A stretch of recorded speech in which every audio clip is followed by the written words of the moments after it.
Okey, baik. Bismillahirrahmanirrahim. Assalamualaikum warahmatullahi wabarakatuh. Okey, hari ini bersama lagi sekali dengan saya, Surushdi. InsyaAllah, hari ini kita akan membincangkan tentang matematik tahun 2 iaitu asas bahagi. Okey, jom sama-sama kita teroka. Okey, sebelum tu, apa yang kamu faham tentang bahagi ni? Mungkin macam-macam maksud ada kan? Okey, tapi ini maksud bahagi. Bahagi ialah proses agihan bilangan benda atau objek kepada beberapa kumpulan. Agihan bilangan benda atau objek kepada beberapa kumpulan. Kalau darab hari tu kita mendarabkan, kan, mengumpulkan dengan pengiraan yang kata mencongak, tetapi bahagi ni kita daripada berkumpul secara banyak, kita agih. Okey, faham Okey. Baik, contohnya. Okey. 8 bahagi 2. Okey, 8 bahagi 2. Ini contoh. Okey, nampak? Ada 8 batang pensel di dalam satu kotak yang besar. Okey. Ada 8 batang pensel di dalam satu kotak yang besar, tetapi 8 batang pensel di dalam kotak tersebut perlu dibahagikan secara sama rata di dalam 2 kotak yang kecil, iaitu kumpulan 1 kotak 1 dan kumpulan 2 kotak 2. Macam mana cara dia? Yang pertama, okey, kita nak bahagikan dia sama rata. Okey, kita bahagikan dahulu. 2 batang pensel, 2 batang pensel. Okey, untuk setiap kumpulan satu batang. Okey, lepas tu bahagikan lagi secara sama rata, satu batang lagi, dan bahagikan lagi secara sama rata kepada satu batang lagi. Jadi setiap kumpulan mendapat 4 batang pensel. Di mana tadi 8 batang pensel dibahagikan kepada 2 kumpulan secara sama banyak.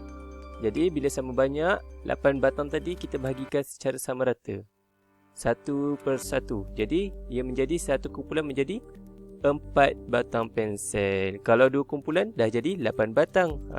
Okey, jadi untuk 8 bahagi 2, jawapannya adalah 4. Maksudnya 8 batang pensel dibahagikan kepada 2 kumpulan.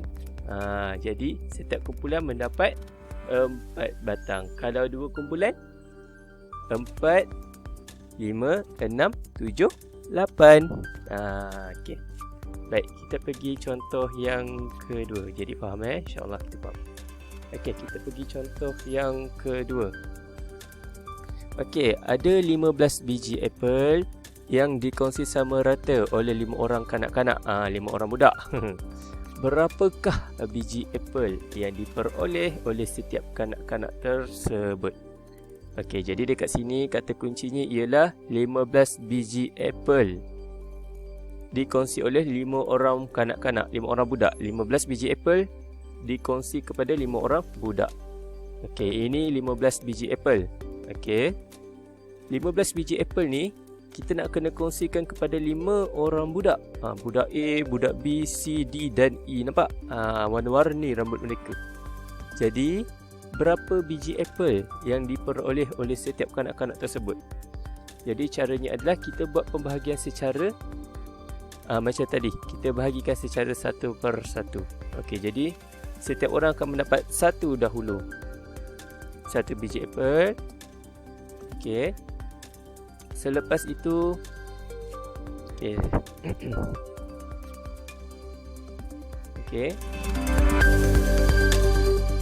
nampak? Kita bahagikan lagi kepada biji apple yang kedua.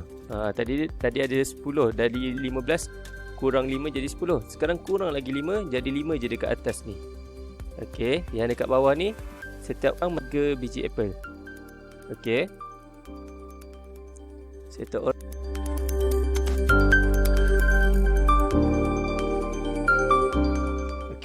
kita bahagikan lagi. Ada 5 biji apple kan? Jadi kita orang mendapat berapa lagi biji apple?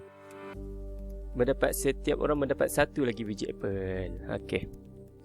Jadinya secara keseluruhannya setiap orang ada dapat 3 biji apple. Nampak? Orang A dapat 3, kanak-kanak B dapat 3, kanak-kanak C dapat 3, kanak-kanak D dapat 3, kanak-kanak G. Jadi semua orang dapat 3 daripada 15 biji apple tadi. Jadinya 15 biji apple tadi dibahagikan kepada 5 orang budak, 5 orang kanak-kanak dengan sama banyak, iaitu setiap kanak-kanak mendapat 3 biji apple. Okey, jadi ini ayat secara jelasnya. Okey, jadi kalau ayat matematik cara dia macam mana? 15 biji apple dibahagi kepada 5 orang budak sama dengan 3 biji apple seorang. Okey. Itu ayat secara jelasnya. Kalau ayat matematik, 15 bahagi 5 sama dengan 3. 15 tadi tu mewakili 15 biji apple tadi. Kita nak bahagi kepada 5 orang budak. Jadi setiap orang dapat berapa? Persoalan dia setiap orang tu dapat berapa? Bila dah dibahagikan secara sama rata, maknanya kita dah dapat kenal pasti setiap orang mendapat 3 biji apple tadi. Okey, jelas? Okey, baik. Ini secara contohnya. Okey, sekarang kita pergi. Kalau kita nak buat pengiraan dengan cara tolak, konsep bahagi sebagai tolak berturut-turut. Okey, baik. Okey, 9 ekor rama-rama disusun 3-3. Berapa kumpulannya diperoleh? Okey. Okey, nampak 9 ekor rama-rama. Okey, disusun 3. Nampak 9 ekor rama-rama disusun 3-3. Disusun 3-3. 1, 2, 3. 1, 2, 3. Yang terakhir pun 1, 2, 3. Berapa kumpulan yang diperoleh? Okey. Jadi kita pergi dengan cara kita menggunakan konsep bahagi sebagai tolak berturut-turut. Okey. Macam mana tu? Okey, cara dia macam ini. Okey, nampak? Mula-mula 9 ekor rama-rama tadi. Okey, dibentuk satu kali yang pertama. Jadi bahaginya adalah 6. Okey, kita kira yang pertama ni, satu kali yang pertama ni. Okey, bahaginya adalah 6. Maknanya ada 6 ekor lagi rama-rama. Jadi kita susun lagi 3, tolak lagi 3. Jadinya 6 tolak 3 untuk kali yang kedua. Okey, nampak? Satu kali, maknanya 2 kali.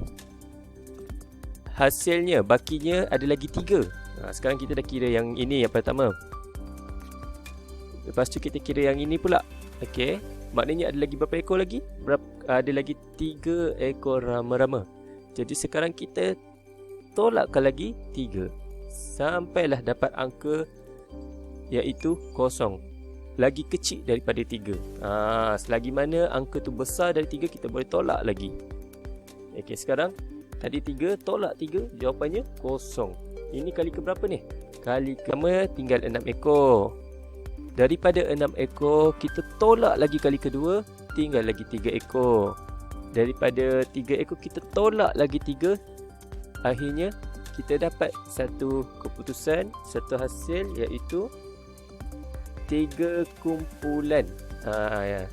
Okey, maknanya 9 ekor rama-rama yang disusun 3-3 tadi, kita dah sama banyak. Okey, faham Okey, saya harap kamu faham. Kalau tak faham boleh dengar balik dan cuba praktiskan dia. Okey, baik. Seterusnya,